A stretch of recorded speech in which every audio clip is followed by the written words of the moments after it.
नमस्कार, मैं दीपक शर्मा और मेरे इस YouTube मंच पर आपका स्वागत है।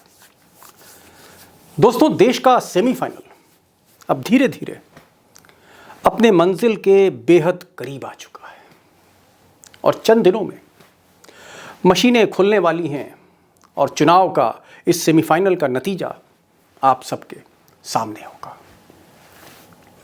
और इस वक्त कौन आगे है, कितनी आगे है, इसके बारे में तो आप मेरे वीडियोस देख ही रहे हैं। और कौन उम्मीद के मुताबिक परफॉर्म नहीं कर रहा है इस सेमीफाइनल में, ये भी मैंने आपको कई वीडियोस में बताया है। इधर देश के एक प्रमुख अंग्रेजी अखबार न्यू इंडियन एक्सप्रेस ने डरते डरते एक खबर छापी और उस खबर में कहा गया था कि जो बीजेपी का एक इंटरनल सर्वे हुआ है और उस इंटरनल सर्वे में ये बात स्वीकार की गई है कि बीजेपी की उत्तर प्रदेश में टफ फाइट, बड़ी मुश्किल टक्कर है।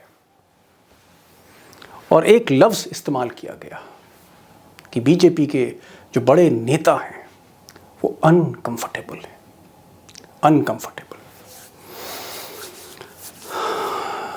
दोस्तों, स्थिति तो ये है कि मेरी जो बातचीत हुई बीजेपी के कुछ नेताओं से जो अमूमन नाराज़ रहते हैं बीजेपी से, वही खबर देते हैं, और कुछ पत्रकारों से, और उनका ये कहना है कि आरएसएस के नंबर 3 के नेता अरुण कुमार, धर्मेंद्र प्रधान जो उत्तर प्रदेश में प्रभारी हैं भाजपा की तरफ से, अमित शाह और स्वतंत्र देव सिंह और भी कई अधिकारी, इनकी बैठक लखनऊ में हुई और अमित शाह भी थे। उनका ये मानना है कि कहीं ना कहीं अब जो स्थिति है 5वें चरण में, 6ठे में, 7वें में, ये डू और डाई की स्थिति है, ये करो या मरो की स्थिति है। अगर फाइट में रहना है, टक्कर में रहना है, अगर इस चुनाव को जीतना है, तो ये डू और डाई की स्थिति है। और ये पैगाम अमित शाह का, भाजपा के चाणक्य का ये पैगाम सभी बड़े पदाधिकारियों का था, करो या मरो। और इसका एक बहुत बड़े मायने इस बयान के और इस जीत के, इस हार के। और इसी पर मैं आज बहुत कुछ बताने जा रहा हूं कि 5वां राउंड, 5th राउंड, जो सबसे बड़ा राउंड है, 11 जिले, 61 सीटें, वो डू और डाई की स्थिति क्यों है। और उधर अखिलेश यादव, उनका गठबंधन, उनकी टीम, जिसमें हर बड़ा चेहरा ओबीसी की तरफ से आपको दिखेगा। रास्ता कोई, मैं कहूं, बहुत आसान अखिलेश के लिए भी नहीं है, क्योंकि है तो कांटे की टक्कर। लेकिन जिस तरह से अखिलेश ने फर्स्ट, सेकंड और थर्ड, पहले, दूसरे और तीसरे राउंड में, यानी जाटलैंड में पश्चिम के और रोहिलखंड के मुस्लिम बेल्ट में, फिर अपने होम डिस्ट्रिक्ट के चारों तरफ जो उनकी यादव बेल्ट है 3rd फेज़ में, वहाँ जो एक ज़बरदस्त प्रदर्शन अखिलेश यादव ने किया है कप्तान की पारी के लिए, और ख़ासकर जयंत चौधरी का जो एक कश्माई साथ उनको मिला, और उसके पीछे जो किसान आंदोलन, टिकैत बंधु नरेश टिकैत और राकेश टिकैत, उन सब ने बीजेपी को हिलाकर तो रख दिया है। और अखिलेश ने एक बढ़त भी ली, जैसा कहा जा रहा है। लेकिन अगर ये बढ़त है तो उनको कंसोलिडेट करनी होगी, क्योंकि अभी भी 5वां राउंड 27 को हो रहा है, कल हो रहा है, 6ठा राउंड, 7वां राउंड बाकी है। और अखिलेश को गो ऑल आउट। अगर बीजेपी के लिए डू और डाई की स्थिति है, तो फिर अखिलेश के लिए, समाजवादी पार्टी और गठबंधन के लिए गो ऑल आउट, ये स्थिति है अगर सेमीफाइनल जीतना है। अब ये जो 61 सीटें हैं दोस्तों, ये जिस बेल्ट में हैं, जो प्रयागराज की बेल्ट है, अवध की बेल्ट कहते हैं, अवध पार्ट 2 कह सकते हैं, ये दरअसल इसमें चित्रकूट भी है, इसमें अयोध्या भी है। ये बीजेपी की नई धार्मिक प्रयोगशाला है। जैसे गुजरात हिंदुत्व की लैबोरेटरी था, जिसको मोदी ने एक बड़ी लैब बनाया हिंदुत्व की, ऐसी ये जो बेल्ट है अवध की, जहाँ चित्रकूट और अयोध्या है, जहाँ राम मंदिर बन रहा है। ये धार्मिक प्रयोगशाला है, लेकिन इसके साथ साथ कई बड़े चेहरों की यहाँ साख दांव पे लगी है। केशव प्रसाद मौर्य मुख्यमंत्री बनने का सपना पिछले 5 साल से देख रहे थे, शायद अब वो पूरा हो जाए, क्योंकि अमित शाह का इनके पीछे हाथ है, मौर्य साहब के पीछे। मौर्य साहब के अलावा यहाँ सिद्धार्थनाथ सिंह कभी अरुण जेटली के बड़े खास थे, अब अमित शाह के लाडले हैं, ये भी चुनाव लड़ रहे हैं। नंद गोपाल नंदी, ये भी एक बड़े मंत्री हैं, ये भी इलाहाबाद से लड़ रहे हैं। राजा भैया बाहुबली, ब्रिजभूषण शरण सिंह बाहुबली, और बीच में अयोध्या। इन सब के बारे में मैंने आपको कल बताया था, और उस वीडियो का लिंक आपको मिल जाएगा अगर आप बहुत तफसील से ज़्यादा जानना चाहते हैं इस पूरी बेल्ट को, अयोध्या के चारों तरफ, तो आप उस लिंक में जाइए, आपको डिटेल मिलेगा। लेकिन आज मैं आपको एक पूरा सरसरी ब्यौरा देना जा रहा हूं। ये जो 61 सीटें हैं, इसमें कौन हावी है, कौन आगे है, कौन नतीजों को पलट सकता है, बाजी पलट सकता है। मैं इन चंद सीटों से गुजरूंगा और मुझे लैपटॉप निकालना पड़ेगा क्योंकि इतना बड़ा ब्यौरा, लेकिन मेरी कोशिश रहेगी कि आपको एक पर्सपेक्टिव दे सकूं। मेरी हमेशा कोशिश रहती है कि आप ये जो चुनाव है, जो सेमीफाइनल है, आसानी से समझें, आसानी से, सहजता से समझें कि आखिर पर्दे के पीछे क्या हो रहा है। अगर कोई जीत रहा है तो क्यों जीत रहा है, कोई हार रहा है तो क्यों हार रहा है, वो जो क्यों है उसको समझाने की मैं हमेशा कोशिश करता रहा हूं, आज भी करता रहूंगा। और मैं आपको कोशिश करूंगा कि हर जिले में ले चलूं और बताऊं कि कहां वाकई फाइट है। तो दोस्तों, मैंने लैपटॉप अपना खोल लिया है और मेरी कोशिश रहेगी कि आपको बहुत एक्यूरेसी के साथ इस फेज में, ये जो डिसाइसिव फेज है, निर्णायक फेज है, जहां अमित शाह कह रहे हैं डू और डाई, क्योंकि अगर यहां हारे तो हार गए, और अखिलेश यादव जो अपनी लीड को, अपनी बढ़त को इस जगह कंसोलिडेट करना चाहते हैं, क्योंकि उन्हें अगर ये जंग जीतनी है तो ये चरण जीतना होगा। और इस चरण में मैंने आपको पहले भी कहा, ये धार्मिक प्रयोगशाला है, एक नई धार्मिक प्रयोगशाला चित्रकूट से अयोध्या के बीच में। आप कह सकते हैं गुजरात का एक दूसरा अध्याय। और दूसरी तरफ अगर आप अखिलेश यादव की राजनीति देखें, समाजवादियों की राजनीति देखें, तो इस बार वो एक नए सामाजिक समीकरण के साथ आए हैं, एक नए सोशल इक्वेशन के साथ आए, जहां ओबीसी जो एक बड़ा चंक है, 40% हिंदुओं का, वहां उन्होंने टारगेट किया है। मैं उसको भी बताऊंगा कि किस तरह से उन्होंने टिकट डिस्ट्रीब्यूशन किया है और किस तरह से मुस्लिम्स और यादव जो एक मुश्त जा रहे हैं, बसपा को जिस तरह से मुस्लिम्स ने इग्नोर किया या और पार्टियों को इग्नोर किया, वो एक बहुत बड़ी स्ट्रेंथ है, ये भी मैं बताने जा रहा हूँ। लेकिन मैं शुरू करना चाहूँगा कौशाम्बी से। और कौशाम्बी में यूँ तो देखिए, चायल, मंझनपुर और सिराथू 3 सीटें हैं, लेकिन एक सीट जिस पर मैं कुछ बताना चाहता हूँ वो केशव मौर्य की। आप अपनी स्क्रीन पर देखें, केशव मौर्य पल्लवी पटेल से ये चुनाव लड़ रहे हैं। पल्लवी पटेल, अनुप्रिया पटेल जो मंत्री हैं, उनकी बहन है, ज़बरदस्त बोलती हैं। और अखिलेश को जब लगने लगा ये सीट हाथ में आ सकती है, क्योंकि सामाजिक समीकरण ऐसे थे, और कुर्मी जिस तरह से वोट दे रहा है, मुस्लिम पीछे खड़ा है, यादव पीछे खड़ा है, और पल्लवी पटेल की अपनी मेहनत, अखिलेश ने यहाँ डिम्पल को भेजा और जय बच्चन भी गई। एक मैसेज, हकीकत यह है कि केशव प्रसाद मौर्य की ये सीट फंसी हुई है, और उससे पहले भी उनको जनता का रोष का ज़बरदस्त सामना करना पड़ा।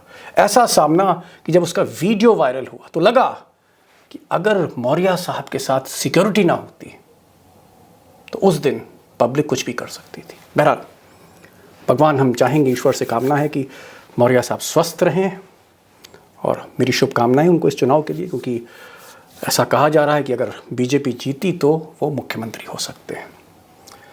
दोस्तों, अब मैं बढ़ना चाहता हूँ प्रयागराज की तरफ, या मैं सोचता हूँ अयोध्या से शुरू करूँ। अयोध्या में मैंने कल आपको 3 सीटों के बारे में बताया था और लिंक उसका है, और वो सीटें थी मिल्कीपुर, जहाँ बाबा गोरखनाथ, उनकी परफॉर्मेंस बहुत ख़राब है, बहुत ज़बरदस्त एंटी इनकम्बेंसी है, 5 साल लौटे नहीं। अवधेश प्रसाद पिछली बार जीते थे और पिछली बार हारे थे वो समाजवादी पार्टी से। इस बार उनका कुछ पड़ला आप कह सकते हैं भारी है। अगर आप अयोध्या की मेन सीट देखें वेद प्रकाश गुप्ता की, तो मैंने आपको कल भी बताया था कि वेद प्रकाश गुप्ता की स्थिति अब वैसी नहीं है। कभी ये सपा में थे, कभी ये बसपा में थे, और ये अयोध्या की सीट से वैसे भी योगी जी चुनाव लड़ने जा रहे थे और योगी जी को आखिर में हटा के वेद जी को लाया गया है।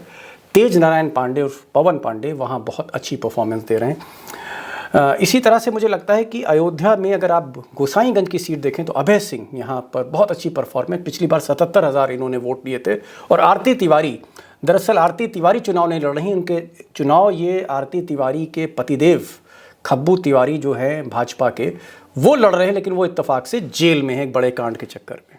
दोस्तों अब अमेठी की बात कर लें। अमेठी में अगर आप देखें तिलोई से मैंकेश्वर सिंह, राजा साहब मोहम्मद नईम के खिलाफ चुनाव लड़ रहे हैं। टक्कर की लड़ाई है, लेकिन मैंकेश्वर सिंह ने जिस तरह के बयान दिए कि मैं दाढ़ी काट लूँगा, मैं यहाँ पर आपकी चोटी पे दाढ़ी फिट कर दूँगा और मुसलमान जो हैं वो गद्दार, इस तरह की जो बातें उन्होंने करी, बहुत ख़राब इम्पैक्ट उनकी कंस्टिट्यूंसी में गया है, तिलोई में गया है।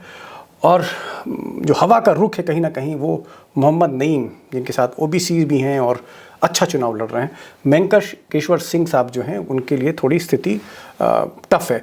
अमेठी में आप देखें डॉक्टर संजय सिंह, अमेठी के राजा, वीपी सिंह प्रधानमंत्री के रिश्तेदार, डॉक्टर संजय सिंह के साथ एक दिक्कत ये हो गई कि वहाँ महाराजी देवी जो हैं, महाराजी देवी के पीछे गरिमा सिंह आके खड़ी हो गई। गरिमा सिंह कौन थी?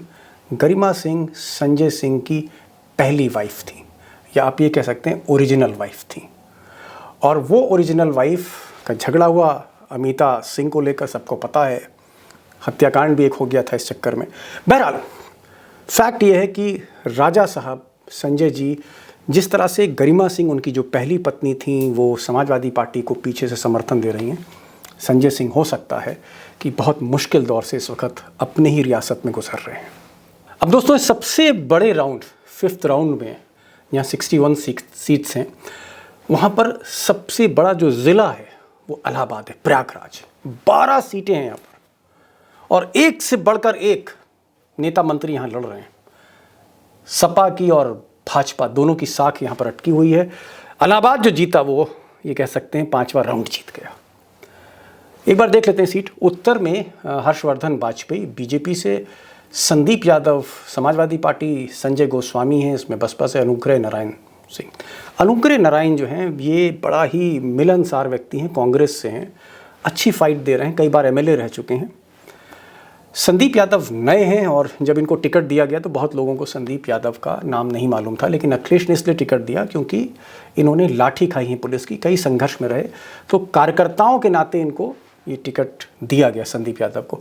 हर्षवर्धन वाजपेयी का एज है क्योंकि जो वोट हैं वो कहीं ना कहीं कट रहे हैं यादव में और अनुग्रह नारायण में, और कुछ वोट गोस्वामी काट रहे हैं, तो हर्षवर्धन को एक एज है। मैं ये नहीं कह रहा हूँ कि एकदम से उनकी जो है वो बाजी पलटने जा रहे हैं, लेकिन एज है।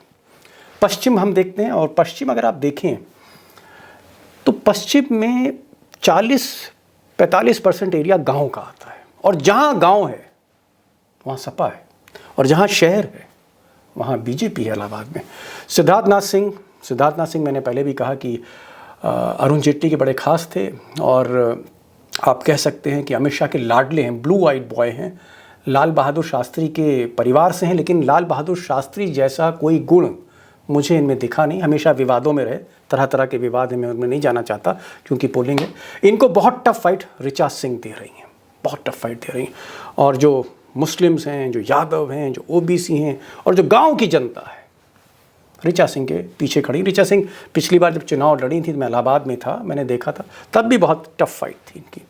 नंद गोपाल गुप्ता नंदी ये मंत्री हैं, बसपा में भी मंत्री थे, संघ के आदमी नहीं हैं, आप कह सकते हैं एक प्रोफेशनल कैंडिडेट हैं। ये हर पेशा चुनाव लड़ते हैं, कोशिश करते हैं जीतने की, और हर तरह का जो एक जोड़ तोड़ का समीकरण है वो इनको पता है गुप्ता जी को। आप कह सकते हैं कि टफ फाइट है इनकी रईस चंद्र शुक्ला समाजवादी पार्टी के साथ। फाफाओं में गुरु प्रसाद मौर्य और अंसार अहमद आप कह सकते हैं एक अच्छी फाइट फाफा मुंह में दे रहे हैं। फूलपुर में प्रवीण पटेल और मुस्तफा सिद्दीकी की कांटे की टक्कर है। प्रतापपुर में राकेश धर त्रिपाठी से कहीं ज़्यादा भारी विजमा यादव हैं। और एक चीज़ ये है कि प्रतापपुर में राकेश त्रिपाठी, घनश्याम पांडे बसपा से, संजय तिवारी कांग्रेस से, 3 पंडित और बीच में विजमा यादव। तो आप सोच सकते हैं नतीजा क्या आने वाला है। हंडिया में हाकिम लाल बिंद और फिर कुर्मी और फिर मुस्लिम और फिर यादव। तो समझ लिए हाकिम लाल जी की स्थिति क्या होगी। बहुत ही मजबूत चुनाव समाजवादी पार्टी की तरफ से लड़ रहे हैं। नीलम करवरिया इनके पति बाहुबली भाजपा से, मेजा से लड़ रही हैं भाजपा की तरफ से, और इनसे संदीप सिंह की फाइट है। और नीलम करवरिया के लिए खबरें बहुत अच्छी नहीं आ रही। करछना से उज्जवल रमन, रेवती रमन सिंह के बेटे हैं, जबरदस्त चुनाव लड़ रहे हैं, जबरदस्त चुनाव उज्जवल रमन लड़ रहे हैं। हालांकि निषाद साहब जो हैं बीजेपी से अच्छी फाइट दे रहे हैं। और अगर हम कोराओं की देखें तो यहाँ पर थोड़ा सा रामदेव निडर का जो टिकट को लेकर थोड़ा सा यहाँ पर कुछ कंट्रोवर्सी थी।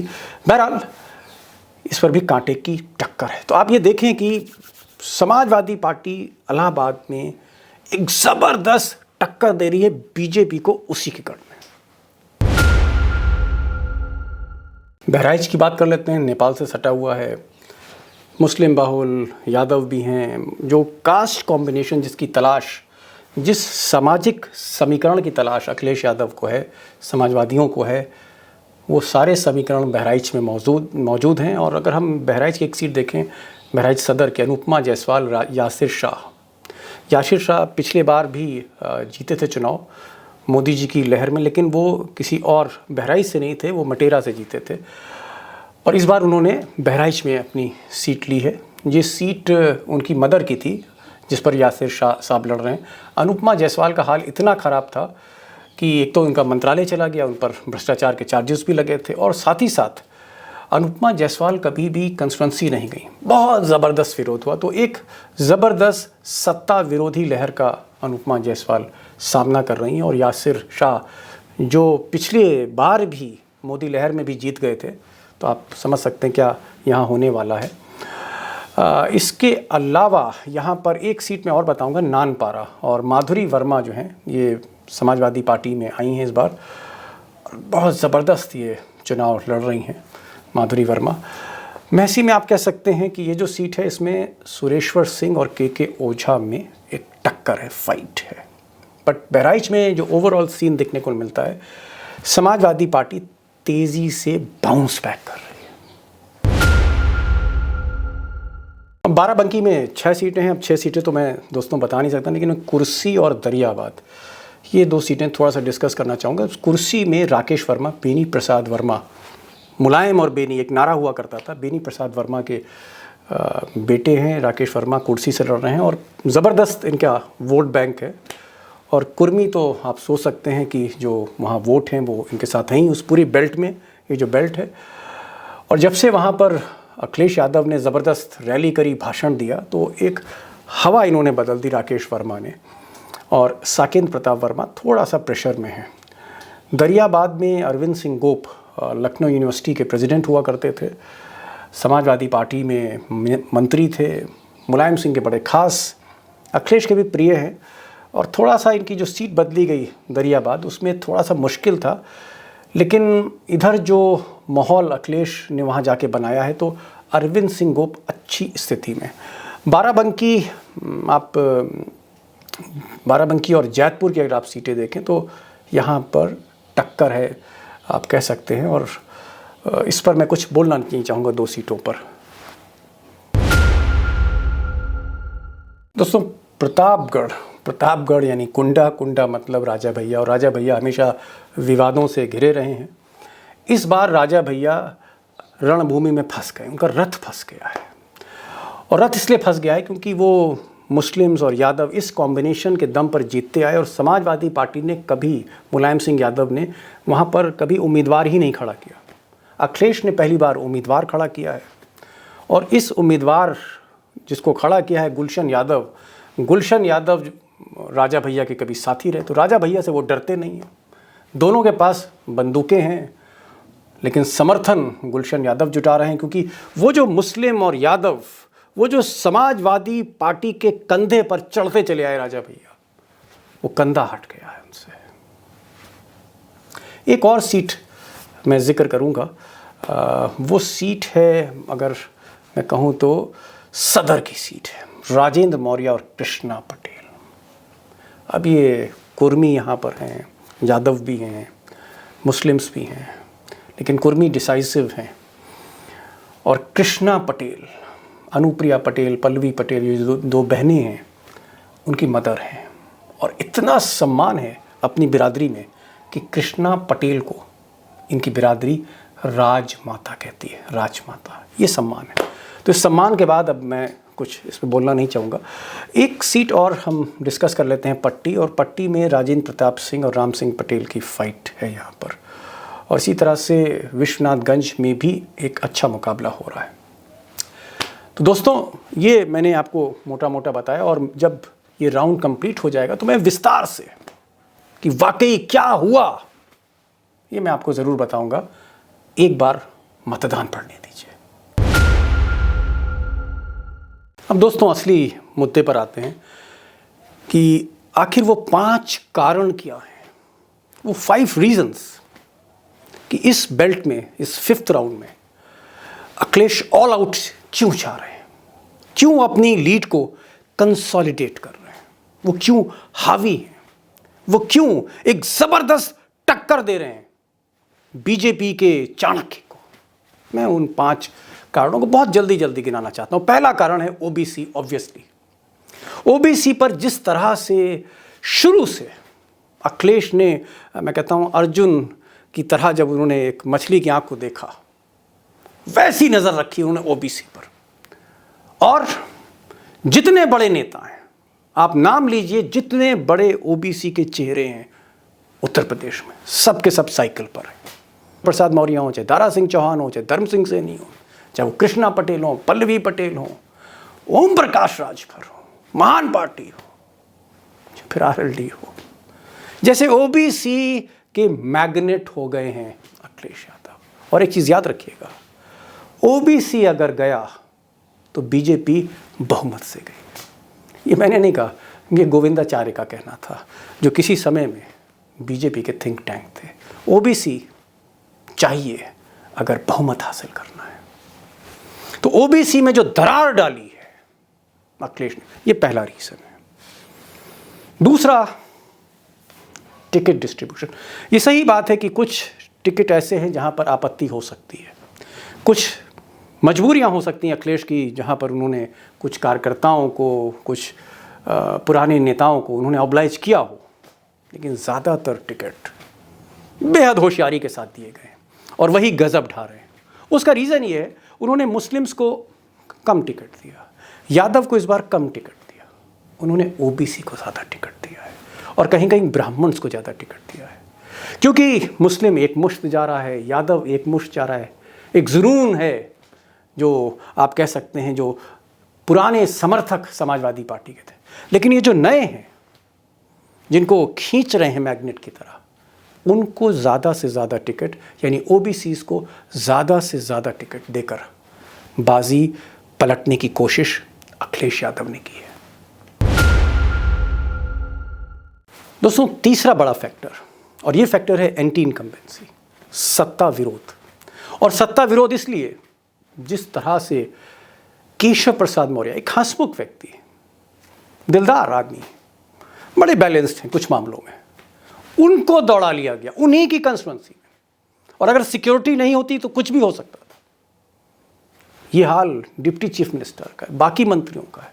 ये जो मंत्री दौड़ाए जा रहे हैं, एंटी इनकम्बेंसी, लोग नाराज हैं महंगाई की वजह से, बेरोजगारी की वजह से, और कोविड की जो दूसरी लहर है उसे कौन भूल सकता है। यहाँ दवाई नहीं है तो कहीं ऑक्सीजन नहीं है, और वो जो पब्लिक चिड़चिड़ी हो गई है इस लॉकडाउन में, ये सारी चीज़ें एंटी इनकम्बेंसी। और योगी जी ने उनका जो रिपोर्ट कार्ड है विकास का, डेवलपमेंट का, ईश्वर मालिक है उस रिपोर्ट कार्ड का।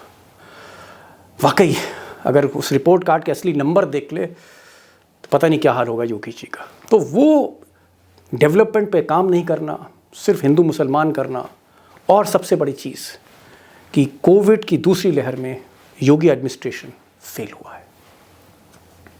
चौथा बड़ा कारण,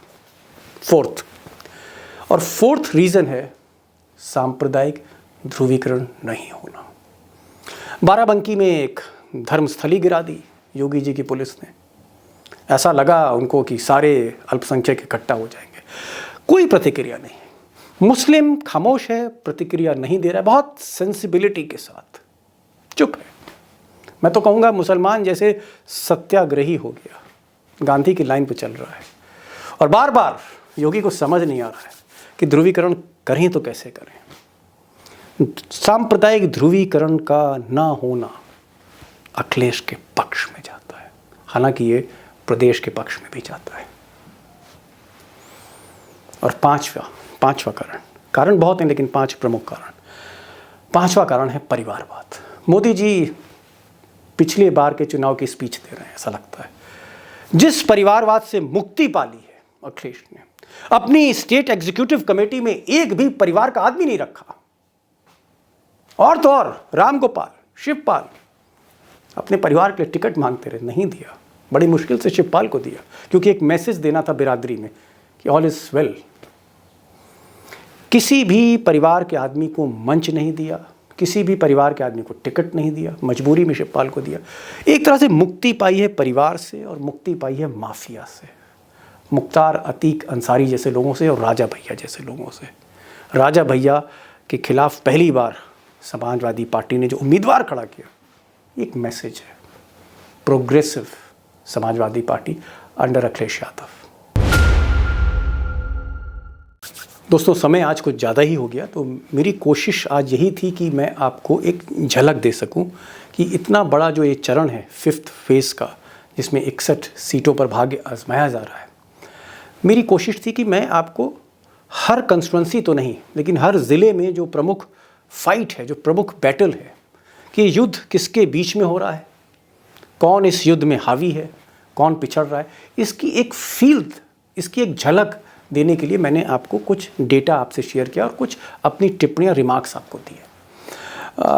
जब ये 5th राउंड पूरा होगा, मेरी कोशिश होगी कि मैं फिर विस्तार से कुछ कंस्टिट्यूंसीज़ में जाऊंगा कि आपको पता लग सके कि 10 मार्च को क्या होने वाला है। बहरहाल ये जो राउंड है, जैसा मैंने पहले कहा, अमित शाह के लिए डू और डाई, करो या मरो। और इसलिए है कि अगर 40+ या 45 का वैसे टारगेट बताया जा रहा है, 45+ का टारगेट बीजेपी ने लिया है इस राउंड में।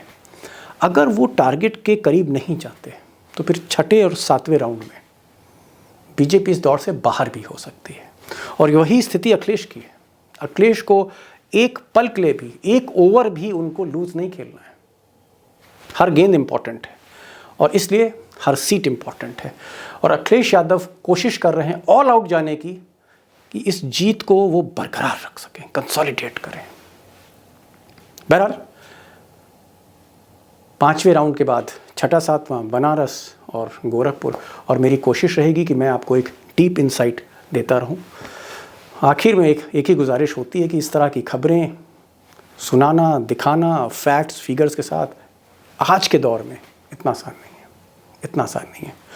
और ये कहानियाँ नहीं हैं पंचतंत्र की।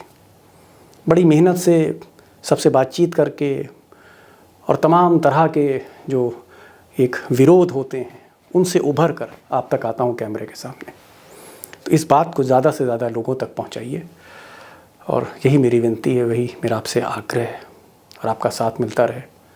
और मैं कोशिश करूँगा कि जो चीज़ गोदी मीडिया नहीं दिखाती या दिखाने की हिम्मत नहीं कर पाती, वो थोड़ी बहुत हिम्मत मैं कर सकूँ। बस इतना ही आज कहूँगा। नमस्कार।